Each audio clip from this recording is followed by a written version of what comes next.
যিসকলৰ গৃহহীন লোক তেখেতসকললৈ এটা মুখ্যমন্ত্ৰীৰ ডাঙৰ উপহাৰ সেইটো হৈছে যেনেকৈ প্ৰধানমন্ত্ৰীৰ আৱাস যোজনা ঠিক তেনেধৰণে আমাৰ আৰম্ভ কৰা হৈছে মুখ্যমন্ত্ৰীৰ আৱাস যোজনা আৰু এইবাৰ মুখ্যমন্ত্ৰীৰ আৱাস যোজনাৰ অন্তৰ্গত হৈছে 1,30,000 ঘৰ 1,30,000 ঘৰ ইয়াৰ যিটো মানদণ্ড এইটো প্ৰধানমন্ত্ৰীৰ আৱাস যোজনাৰ দৰে একে মূল্যৰে প্ৰধানমন্ত্ৰীৰ আৱাস যোজনা যিমান টকাত নিৰ্মাণ হৈছে সেই একে ধৰণে আমি এই ঘৰখিনি আগবঢ়াইছোঁ আৰু ইয়াৰে 10% ঘৰ 10% আমাৰ চাহ বাগিচাৰ কাৰণে ৰিজাৰ্ভ থাকিব চাহ বাগিচাৰ কাৰণে শতকৰা 10% আমি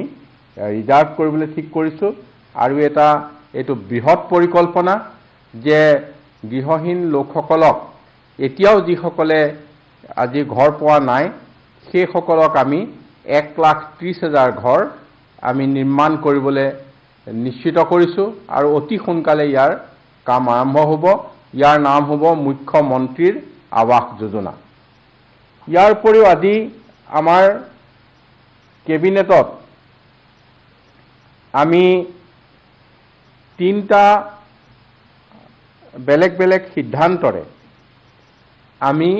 বসুন্ধৰা যিটো বসুন্ধৰা টুৰ অন্তৰ্গত কৰি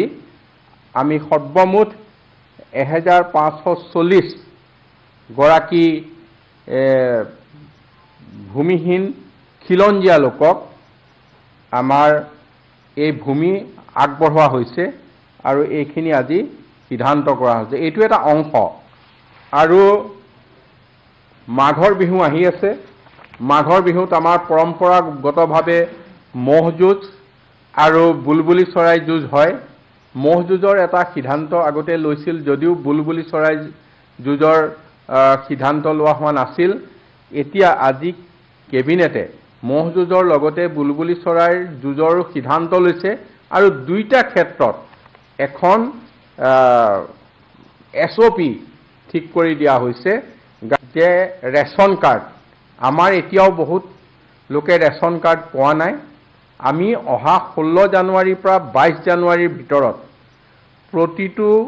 বিধানসভা সমষ্টি ভিত্তিত মাননীয় মুখ্যমন্ত্ৰী সহ সকলো মন্ত্ৰীসভাৰ মাজত মাননীয় মুখ্যমন্ত্ৰীয়ে দায়িত্ব ভগাই দিছে একোটা বিধানসভাত গৈ বিধানসভা সমষ্টিত গৈ যিসকলৰ ৰেচন কাৰ্ড এতিয়া আমি আবেদন কৰিছিল প্ৰস্তুত হৈছে সেই ৰেচন কাৰ্ডসমূহ আমি বিলাই দিম আৰু ৰেচন কাৰ্ডসমূহ বিলাই দিয়াই নহয় যদিও আমি 16 তাৰিখৰ পৰা 22 তাৰিখৰ ভিতৰত দিম তথাপিও তেখেতসকলক আমি জানুৱাৰী মাহৰ চাউলটো আমি আৰম্ভ কৰিম জানুৱাৰী মাহৰ চাউলটো তেখেতসকলে পাব এটো এনেকুৱা নহয় যে ফেব্ৰুৱাৰী মাহৰ পৰা চাউল পাব জানুৱাৰীত কাৰ্ড দিছে এটো নহয় জানুৱাৰী মাহতে তেওঁলোকে চাউল উপলব্ধ হ'ব আৰু লগে লগে ৰেচন কাৰ্ডৰ লগত তেখেতসকলে 5 লাখ টকাৰ এখন হেলথ কাৰ্ডো পাবলৈ সক্ষম হ'ব যাতে তেওঁলোকে বিনামূলীয়া চিকিৎসা 5 লাখ টকাৰ এটা পৰিয়ালে এবছৰত উপলব্ধ হয় মাঘৰ বিহুত আমাৰ পৰম্পৰাগতভাৱে মহ যুঁজ আৰু বুলবুলি চৰাই যুঁজ হয় মহ যুঁজৰ এটা সিদ্ধান্ত আগতে লৈছিল যদিও বুলবুলি চৰাই যুঁজৰ সিদ্ধান্ত লোৱা হোৱা নাছিল